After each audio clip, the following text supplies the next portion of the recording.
So always remember on your tools, the pneumatic tools require that you oil them before every use. In fact, many companies will void the warranty if they found them wanting in oil. And then you're ready to connect it. Hello friends, and welcome to Urban Home Study and another cold North Carolina day. I'm Professor DIY. Behind the camera is Elpida, and next to here is Mrs. DIY. Today we have a treat for you. We're going to build with you a code tree, which is both a useful, fun, and easy project to build. As always, we're going to show you every step on the way, and we're going to tell you tips and tricks. So stick around. We're going to build for you this code tree, this very one actually. This very one. We travel in the future to bring it back to show it to you, and now we're going to show you how to build it. So this is a centering jig, or it was created to be a centering jig for 2x4s, but right now it's serving its purpose as a holder for our glue, because it is very hot. As we said, we have the glue in front of the heater, so we have a nice flow. Or it might also be known as very cold, so we have it in front of the heater. Is that what? Well, it's very hot here. Oh, it's hot there, but it's cold outside. It is cold outside. Okay, but that's why we have it in front of the heater. Correct. Okay. So what you need for this project? We had to buy a couple of things. We had to buy 4 hooks to hang our coats, our umbrellas, whatever we want to. And as always, make sure to read and understand all instructions. No, you don't. We're not going to do that. Sorry. And also we bought 4 pieces of 1x2s finished good quality wood. You could do that with lesser quality wood, but your project will be better if you can have nice crisp edges. So if you don't want to mill wood, and we could mill wood, but it's too cold outside, and we had to do that outside. We could, but we won't. So we opted to go the lazy way, the easy way, the warmer way. We bought it. Other than that, we might need a couple of scraps that we have around the shop, but that's all the material we need for this project. So we're starting by putting 2 of our pieces together in an L configuration, and we're going to use glue and brad nails to keep it together. So turn your piece to its side, and we're going to apply wood to the length of this. We're going to apply wood? We're going to apply glue to the length of this piece. And then we're going to bring the other piece in front of it and attach it. Okay. Right? Yep. Or, yes. All right. We're gluing it up. It's amazing how when the glue is running. Woo. It's amazing when glue is hot, it actually flows. Yes, it does. Without having to squeeze it like there is no end to look at that. That's fun.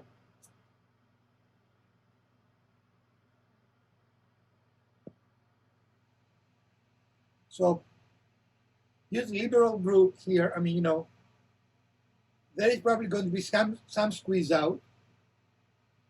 Squeeze out. But that's okay, because as we've shown you before, you're going to let that dry, and then you can use that plastic blade to scrape off the glue, and that way it doesn't leave a residue on your wood. Avoid wet wiping wood glue. Okay. It's a bad idea and ruins your finish. Don't do it. So the next step is, let's move that a little bit in the back so we can put that to the wider, with the wide part down. Am I doing it wrong?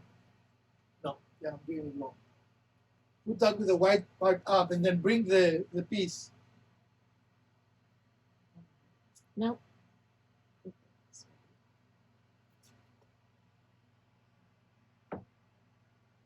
Align it on one of the 2 sides, and now you're ready to start brad nailing it. So again, this is the piece we put the glue on this edge. We've now matched it up to this edge, and it is in the L configuration. We're going to take brad nails in here, all down that line. Brad nails simply provide clamping power while the wood dries, nothing more. We're starting down there or up here? We're going to start there. Excellent. So we'll just show you as we get started, making sure everything is aligned. This is not quite there. Stop filming. Really? Yep.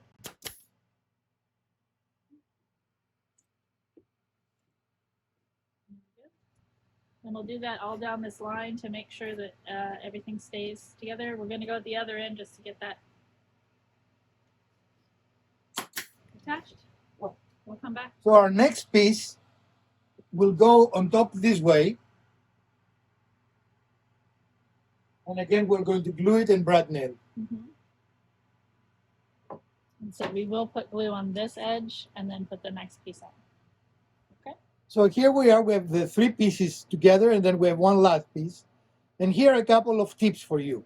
When you start brad nailing it, or if you use screwing it, go on the first end, on one end, not the first end. Then go all the way to the other end. This will keep the piece secure now, right? It will not move.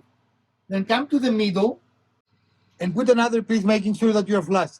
The piece at this stage, it still has a little give, so you can locate it exactly where you want, right? And then start having the distance. So go between those two, and between this middle and the other end, and then half it again. Does that make sense? So you're always putting the brad in the middle to cut the distance and right, because the idea is that as you go along, you make small corrections, right, to make sure everything is flat. Okay. And the last piece is going to go this lastly. And this is the trickiest piece to attach because it has glue in multiple places, right? Right. So we have to glue, we're going to put glue on one edge of this piece that will connect to the bottom piece, and then this edge here. Right? Make sense? Okay. So let us show you. We'll start by putting glue on this edge. We use quick and thin Tybone, but you can use any glue you like. You can use Gorilla Glue, you can use Elmer wood glue. As long as it's a good wood glue, you're going to be fine. And once you've got your glue really warmed up like we have, just be aware it is going to go pretty quickly and float easily, so you may need to watch that a little bit. After 20 years of woodworking, we'll learn something. Okay, and now we're putting glue on that edge of the piece that's currently free, not attached to the main body already. And you can see that first edge is already glued. And then we're simply going to lift this, attach it here and then there, right? Yep. This is the hardest part of the glue up, actually. And again, we're using the state-of-the-art glue applicator that you first saw here in this channel. For which we have spared no expense. We do not. In a project like this, gluing is absolutely necessary. It will ensure that your seams will not come apart and it will never look like four pieces of wood put together. It is just unavoidable. You want to attach it there, I'm going to hold it here. Are we flashing it here or there? You keep pushing it my way and until it flash. Doesn't matter. It does, because one end is not flash. Okay, so again go to the middle. We did the other end, this end, now the middle, and then we'll just keep breaking those two sides up into halvesies, So essentially. go on either side to the middle. And then once all of these are in place, we will rotate this to this way so that we can do the brad nails on this edge. Brad nails sometimes have the tendency to come out, especially as you can see here. There was not a mistake in the way we insert the nail, but it is not uncommon that brad nails will actually, and in this instance,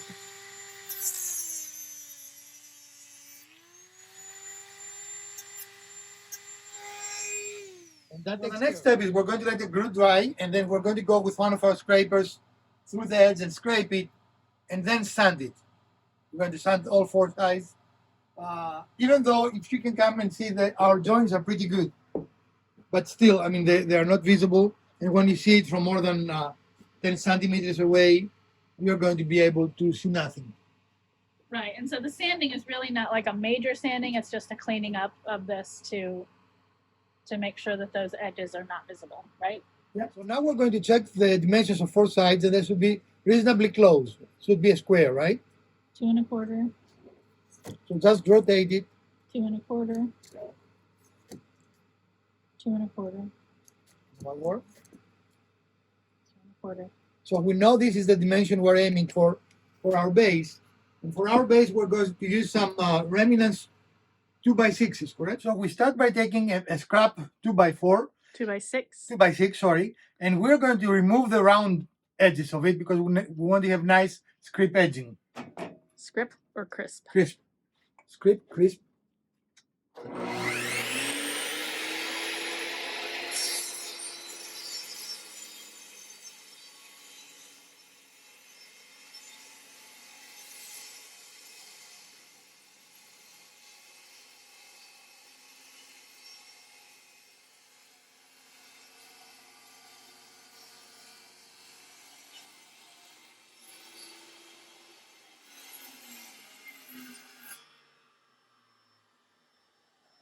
And this is about as little waste as you can possibly have, right? Don't think we could wasted less wood. So now we just need to reset our fence for Yes. the next edge. And we'll repeat that procedure.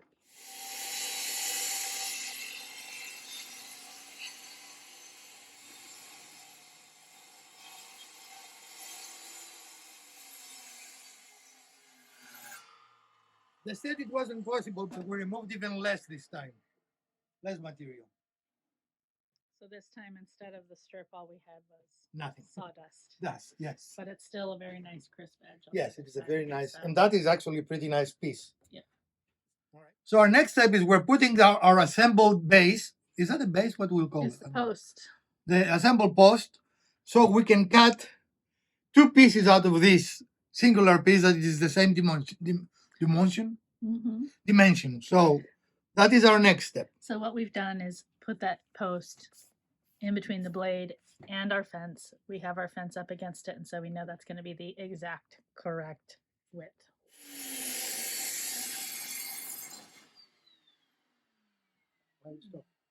I stopped this because that was slowing down, so I'll just not use it.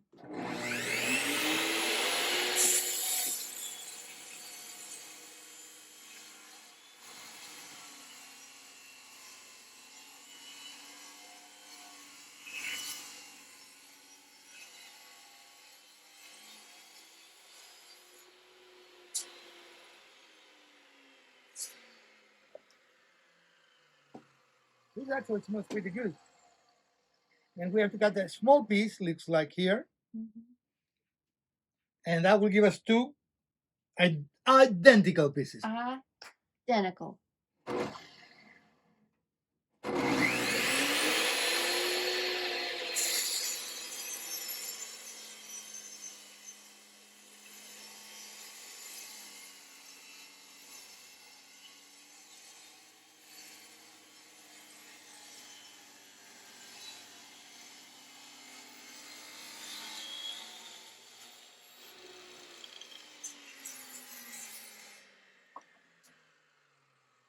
We have this very nice piece that I'm not sure what we'll do with it, but we're going to do something with this. This is a nice piece of wood, nice trimmy.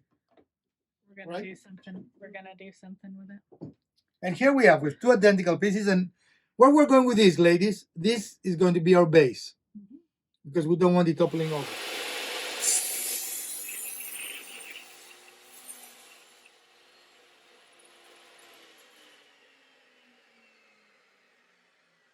So here we are just brainstorming. We're cutting this hardly in half, and yes, this is not a safe cut. Definitely don't do it if you don't feel comfortable. I feel reasonably comfortable doing this cut, and additionally, it was a very short cut. There was not a lot of weight on it, right? There was not a lot of things, but it is not a recommended cut. Very, very close. So should we do this or not? Let's see. We said we were going to see what it looks like. So we are kind of making this up. We are happy visually with this. Now, hopefully, it will not topple over, right? I mean, So we looked at our scrap again, and we find a piece that we are going to use to make 4 little feet. So we need the width to be correct, which is the same width as our extensions for the legs, right?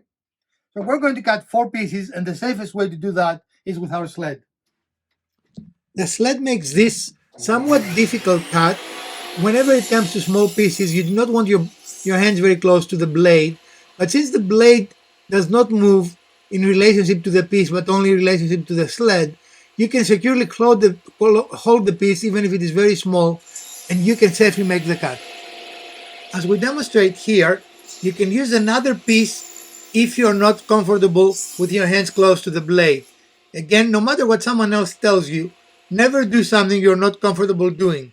The table saw is a very dangerous piece of equipment and can very seriously damage you or maim you.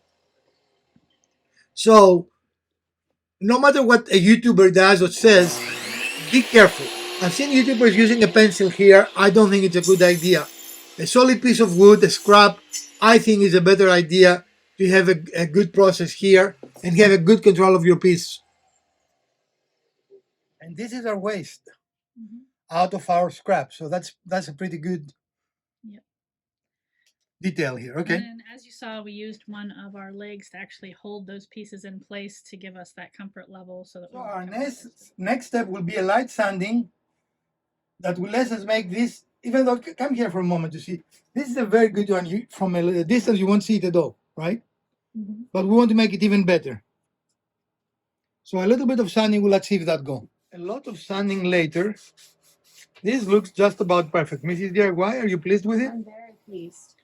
And have you decided, are you finishing it or leaving it natural? I'm gonna finish it. I'm gonna stain it. All right. Again, there is an option to leave it natural if you so desire. You can paint it, right? Yeah. There are a lot of finishes that can change it from looking metal instead of wood. There are a lot of different things you can do. But as you can see, it looks really nice. All right, so we're going to show you exactly how we're going to connect the legs. These are the legs that are going to support in 4 different directions. And then we have this little feet that we're going to attach to the bottom here that will support it slightly off the floor. So we're going to need to use this as a spacer down at the bottom so that we know exactly how far from the floor it's going to need to be. And we're going to put a pocket hole in here so that we can secure these two.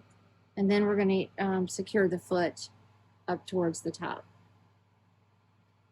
Then, when we're finished with that, we're going to use these brackets that we purchased. And we're going to add a little decorative stability here with the bracket on all 4 sides. And here, of course, you could use a piece of wood and have 45, right? Yeah, you could. I mean, we chose not to, but you could if you wanted to look more rustic. Or you could make your own wooden bracket style. Yeah, we've done that in the past. If you want to look through our countless videos. Right. These are just options, and this is the preference for this. So in addition to the brackets, we're going to put pocket holes on the bottom of our feet to make sure we have a very nice and tight connection between the legs and the main body of the pocket holes as the ideal solution here. First of all, they will not be visible. They're in the underside of the leg. And secondly, provide good stability and control. In combination with our brackets, this becomes a very sturdy connection, and it is also good looking with very little effort required. Anyone with a pocket jig can actually do this. So go for it. You can see here we have 2 nice spaced pockets. Mhm. We're going to do that in the remaining feet, and we'll be back with you. Just like that, we have our 4 legs prepped and ready to accept the pocket screws. So for our assembly process, we're using the foot as a spacer. Then we're putting the leg next to it and our bracket. We're going to attach the bracket to the stem, to the body of the thing, right? Just here. Which will not allow this to move anymore, the leg to move anymore, right? It'll set the correct positioning for the leg. Correct. Because then we will remove both of these pieces and attach the foot to the leg. Yeah. Then we'll come back and attach this here and also place the pocket screws. So we're set up, ready to go. We've got a clamp holding our bracket in place. We're going to do a pilot hole.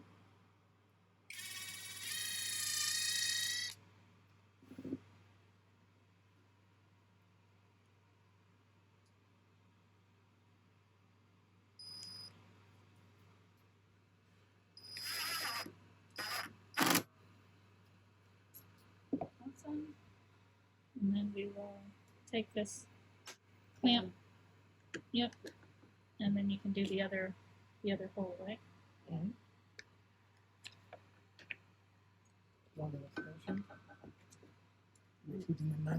What about if you test the new toys you just got? No, I don't want to test it without testing it on a test piece. If it doesn't work, it damages it. Okay, so we did have to use an extension because of the Sometimes size here. matters.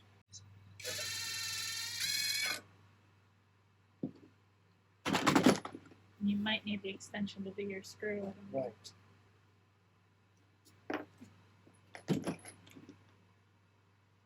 You don't have another extension? Not like that, not with the attachment.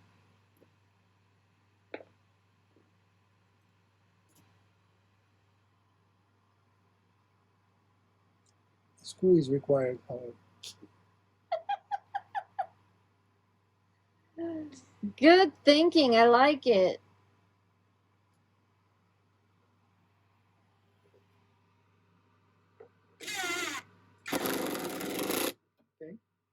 The last one will be a little challenging, but we can do it. But we don't need to do that yet, No. unless you want to set this up and drill the hole, because right now our next step for this is to put the foot on. But the question is, are we gonna? So this is our foot, and we want to put a little toe on it. I guess it's a little toe that will be on the floor, but we want to make it set just slightly back from the edge. So we have this little spacer that we've cut so that we know exactly how far from the edge we want it. That distance is arbitrary and it does not really make a lot of difference. However, if you decide to do that, it is a good idea for all of them to be the same distance from the front of the foot. Other than that, it's just a matter of aesthetics and what you like best. We're gonna use glue and some brad nails to attach that.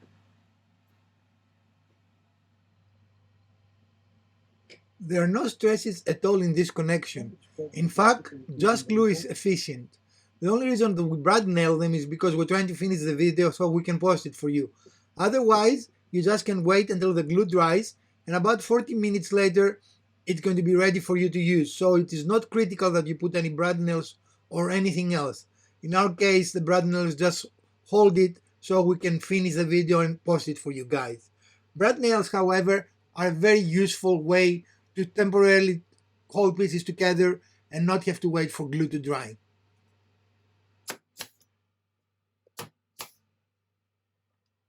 Okay. If we calculate it correctly, it's not nailed into the bench. There we go. All right. Okay, really quick, just wanted to show you that if you're gonna follow along with what we're doing, what we've had to do is after we've attached those first two, we've actually got the post now off of the bench so that we can rotate it and still get to the last two sides and have those brackets there and attached. So our next step, now that we've gotten all of the brackets initially installed on our post, is to install these feet. And as part of that, again, we're lining them up because they are the exact width of each side of the post. We have them in place next to the bracket, and we're using a clamp to help hold it in place on that width. Now we've got the pocket screws with the correct drill bit that comes with that kit. And we're going to install those 2 per foot. And then once those pocket screws are installed, we'll come back and put in the final 2 screws on the bracket.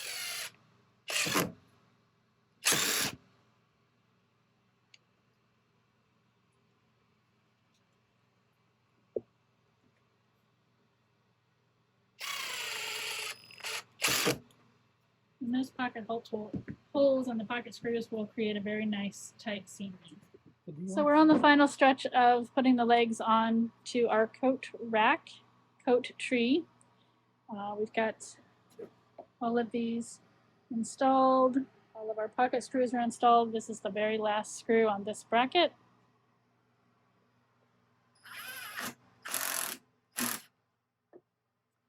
And now the moment of truth, I think, to see how stable and how even our legs are.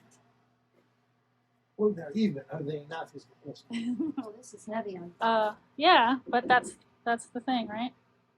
And our floor is not. Our floor is probably not completely, but I think that looks really cool. And then we'll have the next step, of course, is the hooks at the top. And then are we going to do some sort of decorative element on top? Yes. Okay. So we'll work on that and show you in just a minute. Installing the coat hooks, and this was really just a matter of preference. We held up the hooks to see where we wanted them positioned. Maybe there's an official height or something, but this is just what looks good to us. I'm not sure you're in forward. Yeah, you are. Didn't go much in. Okay, I'm just gonna mark. All right. Let me mark the All other 4 hooks, actually 8 hooks that attached. Here, what you're looking at. We think that looks really good, and it is exactly what we had in mind, correct? Mm-hmm. we decided to put a simple finial on top to finish our code tree. And here we just simply cut some scraps to create that final touch that will complete our project. This is totally optional for you. With 2 pieces of scrap wood, we created a very simple finial and attached it to the top, which gives our piece a more finished look. So our cost. We spent about $80 for this project, which is one of the most expensive projects. But for some reason, items like that tend to go for a lot of money when you try to buy them, right? So we're still below what we would pay retail for something like this. And ours is all solid wood. It feels very nice and strong. And you can embellish it any way you want. But what really bumped up the cost is the hardware. Right, yeah. The wood was not that bad, but the hardware was really... I think that also has to do with the fact that we bought it locally at a big box store rather than perhaps online ahead of time where we would have gotten a better deal. You're talking about the hardware? Yeah. Yeah, that's true. Amazon probably will have them for half the cost. So if you plan for it, unlike us that we didn't plan for it, then you can definitely have a much better cost ratio than we did. So overall, Mrs. DIY, that was your request. Is that what you wanted? Yep, it's exactly what I envisioned. Excellent. Alpida, what is your opinion for this? It is 9 not, thumbs up? It is not what I envisioned, but it's very cool. What I did had you no think? vision because I didn't know about the project till this morning. 9 thumbs up. Yes, 9. This is a project, I would not say it takes little time. Actually, it takes a lot of time because you have to be careful with your assembly, right? Yeah. But it is not a hard project. No, not at all. In fact, it has very little cutting. It has a lot of fitting and fiddling to make sure everything is correct. And if you want to come here, Elvira, and as you can see, our seams are very good. And that's where you want to take your time to make sure that you have good seams. Right. When this is stained or painted, that seam will disappear completely. But even now, I think when you look at it, Mrs. DIY, you cannot see the seams from a reasonable No, you distance. really can't. It is a very, very good outcome. I really enjoyed. Well, friends, this is our episode for today, and I hope you enjoyed it and found some value to it. We made an effort to make it for every woodworker, regardless of skill. So even if you have never made a project before, we try to give you enough pointers and tips that you can build this on your own time. Can you make that even simpler without any cuts, without all the attention to detail to make the pose? Actually, you can. You can go and buy a 2.5 diameter dowel, wooden dowel, and replace the post with a dowel. You will still have to make the feet, right? It has to stand somehow. And a finial would be a good idea to look more finished. But other than that, the dowel will cut a lot of time because some of our time, maybe half of our time, was used building this post. So you can simplify it using a dowel. Well, thank you for spending another weekend with us at the Homestead with Urban Homesteading Channel, Professor DIY, Mrs. DIY, and always Elpida. We encourage you to continue watching our episodes and view over our playlist that contain over 800 videos, and we are certain you will find something that you will enjoy. From Professor DIY, Mrs. DIY, and Elpida, let's build something together.